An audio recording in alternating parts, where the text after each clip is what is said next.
Loktarogar. Hey everybody, it's Jason Blaha here, everyone's favorite Orc Warrior, with another Orc Mode training session for you guys today. Normal session as far as all my stuff's going. Today was hook grip day though instead of strap day, and I failed my PRs. I failed my PRs on the hook grip. But here's the thing, guys, we keep it real on this channel. When I hit PRs, when I'm successful, when I have a great day, it gets filmed. If I miss a lift or I get pinned, it gets filmed and it gets uploaded. All right? That's how we do it. Because again, you guys are on this journey with me, the people who watch this. We're just documenting it as I go along. Now, I made a whole video today explaining what I'm doing with the squat and deadlift right now. So if you guys watched that, you already know. Yes, I've gone back to beltless high bar squat, and I'm going to build that back up now. And I might actually just work beltless all the way until I get back to 500 without a belt. That'll be interesting. That'll be interesting. Hell, that might even be fun. That might even be fun.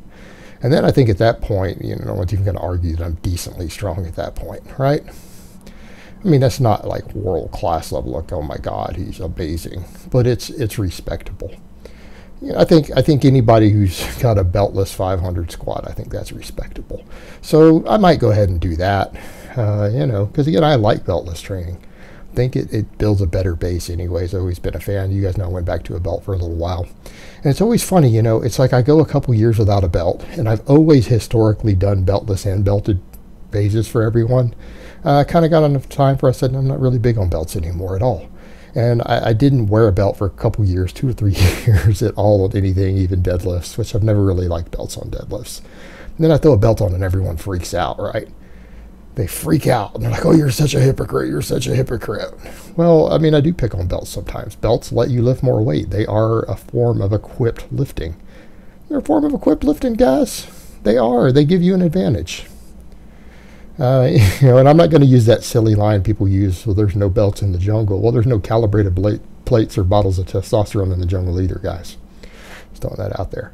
But yeah, I mean, the 435 is manageable right now. We'll build it up. I'll probably just add 5 pounds a week for my singles. Again, you can tell it's fairly heavy for me. It's not like I'm just walking up going, oh yeah, that was nothing, that was light.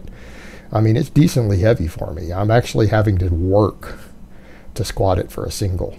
Could I hit it for a double? Yeah. But single's pretty hard right now. I will say, though, if my back off work left my quads lit up. They were cramping. After both sets, just the triples with the beltless pause, my quads were cramping. I had to dig my massager into them, which helps immediately. The cramping goes away. But they were pretty lit up, which is a good thing. We know I need more quad development. I mean, my quads are a weak link for me in my squat. I've got to get them stronger, but I mean, this stuff will do it. I mean, I'm high bar squatting for heavy singles, high bar pause squatting, beltless for triples for back off work. We're getting 18 work sets of squats every day if we don't count that 405 warm up as a work set. I don't know that we really should. Maybe, who knows? I guess it all depends, Guess it all depends. It might be heavy enough to count as a work set. I'd need to do some math, figure out where my max is and figure out where the upper threshold fibers are. But outside of that, it's 18 work sets a week right now. That's a pretty decent amount. It's a decent amount of work considering it's all moderately heavy. Yeah, it's leaving my quads lit up, and that's a good thing. That's a good thing. That's what I need. We need those babies to grow. We need them to get stronger. And it's not because I want them to grow per se. It's that I know if they grow from this, they'll get stronger. But they do need to get stronger. Hypertrophy is one of the keys to that. Benching, though, was easy today. I might have had some failures today, but the benching is just trucking along. And like my girlfriend said, my chest looks like it's growing too. She's noticed that. And she said that, yeah, she could definitely see more definition up in the upper half of it coming through. And it's just from development and just a little bit of slow fat loss. Yeah, I mean, making gains off of it. And that's kind of one of the benefits of having long arms. A lot of guys forget that. A lot of guys are like, I don't know, man, I got these little short arms and my chest doesn't blow up from benching. Guys would be like, I bench more than you and I don't got a big chest. What the hell? Like, well, I got a big rib cage and I have long arms. Like, long arm guys, really, it seems like the longer your arms are, the easier it is to get your chest to grow from benching.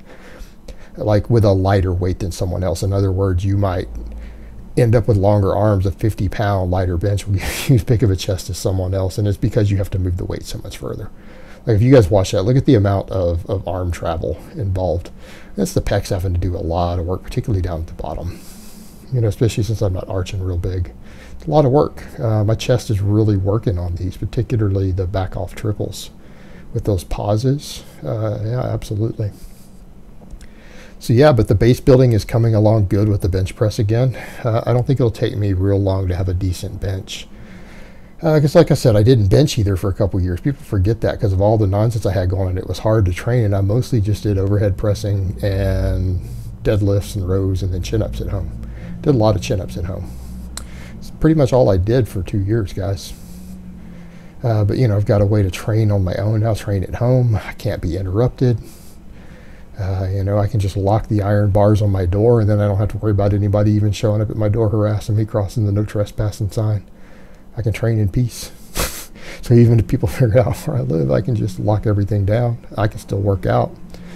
I don't have to answer my door. Not like they can get through the iron bars. So, you know, or my windows are all iron barred also. Problem solved. Lets me train in peace. Train in peace. So yeah, again, benching's going good. I mean, they're all explosive, all fast. So, you know, this is what, Wednesday? Third day this week. We're going to go up again next week. We'll bump it another 2.5 pounds.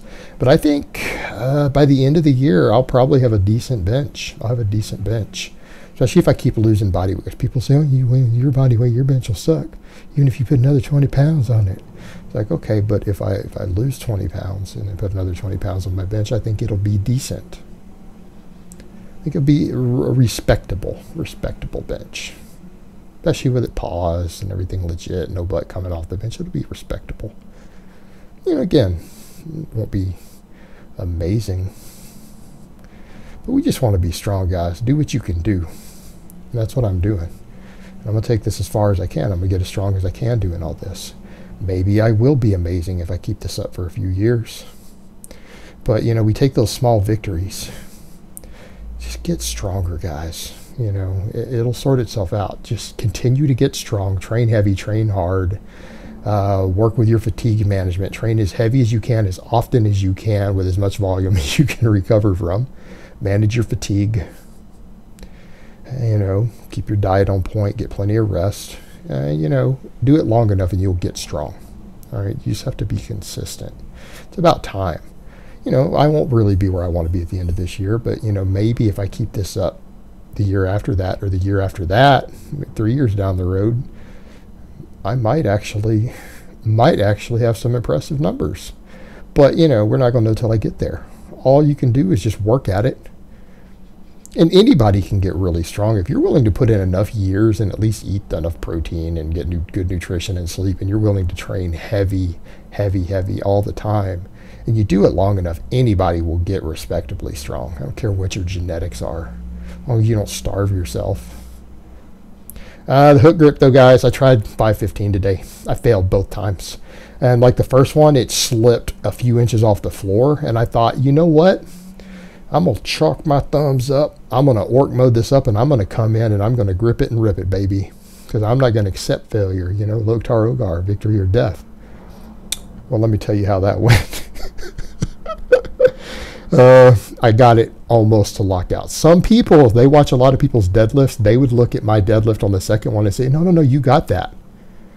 Yeah, you don't need to be ever judging a powerlifting meet if you think I got the second one. I'm just going to call it like I see it.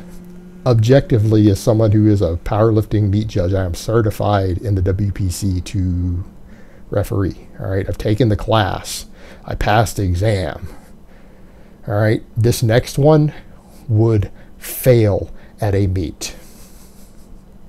This is an absolute failure in comp. And if you guys don't know why, then you don't need to be telling people that a deadlift was good. You guys probably think Strap-on Destiny's deadlift was good with that 585 that he missed with sumo. Then he missed 600 afterwards.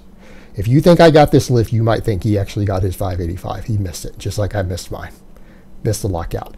Then my 425 double overhand for grip work today, it felt slippery. It started rolling to the top, and I had to put it down pretty quick too. So it's just, this hasn't been a good grip day for me.